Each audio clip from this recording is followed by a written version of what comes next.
Bem, pessoal, aí é o Celso recuperado aí, entendeu? Tem 3 TGE da Turned 9E, 2 da Tower Power e um do Xtronic. Ó, pode ver, ó, acelerador, leme,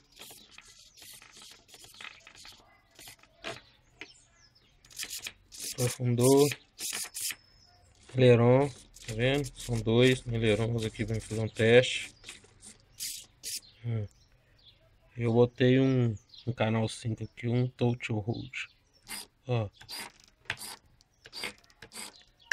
pode ver, ó, não fazem barulho nenhum, não estão com problema, estão funcionando todos perfeitamente. Ó. Isso aí, quem interessar aí, tá aí para venda aí no Mercado Livre. Valeu, obrigado.